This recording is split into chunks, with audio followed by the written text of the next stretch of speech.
600 meter menuju ke LKP. Dan karena memang kondisi cuaca yang tidak memungkinkan, awalnya kita ingin melaksanakan evakuasi secepat mungkin dengan menggunakan pesawat heli. Dan itu menjadi alternatif pertama ternyata karena cuaca tidak memungkinkan. Kemudian alternatif kedua, dengan adanya korban sudah bisa kita tarik ke atas. Kita kepingin di perjalanan andai saja cuaca bagus, kita ingin menghadirkan helikopter lagi untuk mengangkut menggunakan media udara. Ternyata juga kondisi cuaca tidak memungkinkan, sehingga evakuasi korban terpaksa harus kita laksanakan dengan ditandu. Jadi dengan ditandu ini memang akhirnya memerlukan waktu yang cukup lama. Pada pukul 15.50 kira-kira korban sudah menyampai di pos Pelawangan Sembalun. Dan perjalanan dari pos Pelawangan Sembalun ini menuju pos yang ada di kita ini memakan waktu kira-kira 6 jam. Tapi alhamdulillah dari komunikasi kita bahwa rencana kita mengangkat korban yang dari kedalaman 600 yang direncanakan mungkin memakan waktu bisa lebih dari 6 jam, ternyata dengan dukungan dari tim gabungan ternyata bisa lebih cepat. Begitu juga perjalanan pada saat kita monitor dengan komunikasi yang ada, ternyata perjalanan juga bisa mungkin maju kira-kira 1 jaman. Itu yang bisa saya sampaikan yang pertama. Kemudian nanti rencana korban akhirnya kita menggunakan transportasi jalan darat untuk kita bawa ke rumah sakit Bayangkara. Kemudian yang kedua saya sampaikan bahwa saya didampingi seluruh tim yang ada di sini telah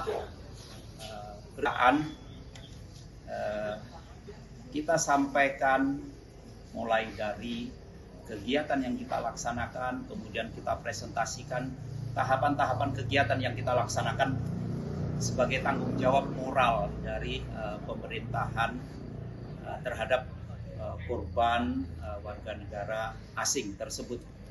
Dan dari pihak keluarga, alhamdulillah, yang pertama menyampaikan apresiasi terhadap apa yang sudah dilakukan kita. Kemudian dari operasi yang kita laksanakan juga mendapatkan apresiasi, dan dari kesempatan itu pun kita berikan kesempatan barangkali mungkin ada tanggapan, mungkin ada pertanyaan.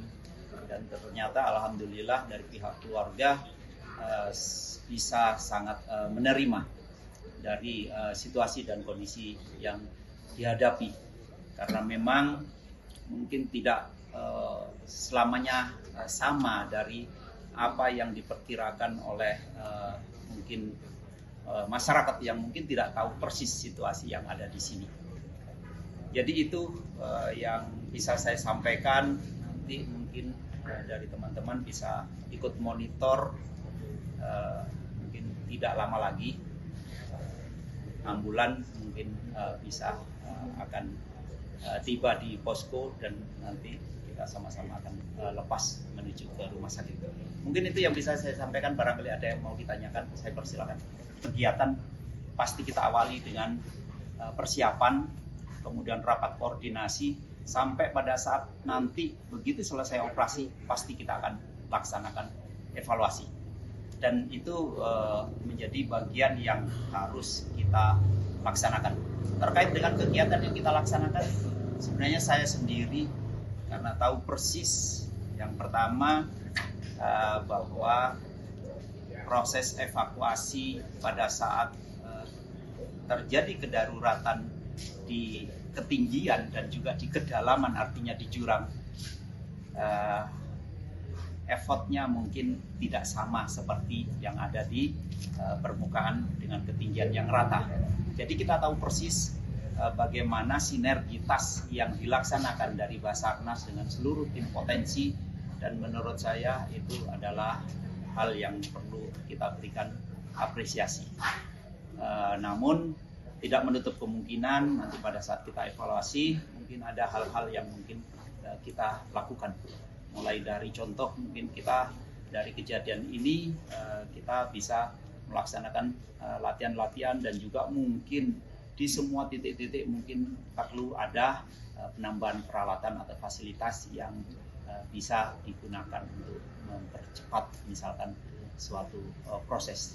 Tapi saya lihat bahwa proses sekarang hampir semuanya melebihi dari target.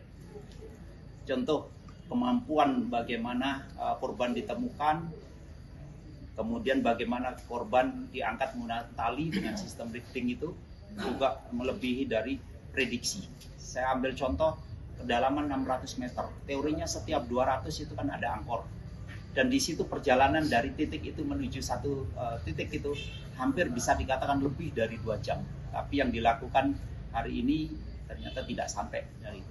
Begitu juga perjalanan kalau misalkan kita melakukan pendakian normal, jarak dari pos menuju titik korban itu sebenarnya hampir 8 jam.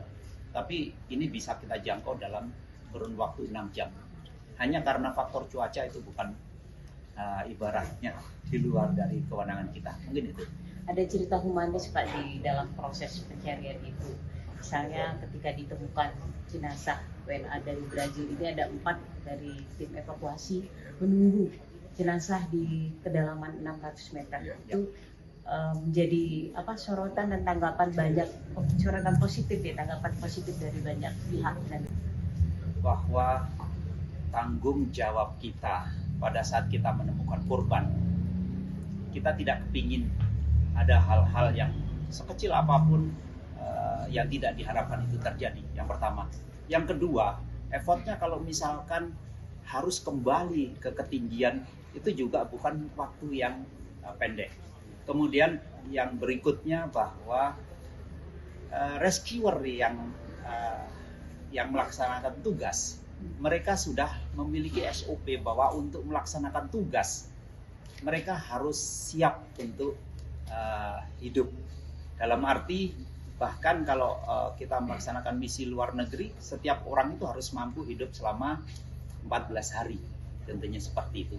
Jadi untuk efektivitas memang dia harus melaksanakan flying camp di tempat itu.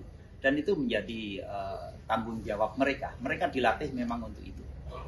jenazah akan dibawa ke negaranya kapan Pak?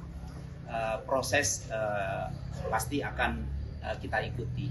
Artinya tanggung jawab Basarnas pertama menemukan korban, melaksanakan evakuasi korban, dan kita bawa ke rumah sakit.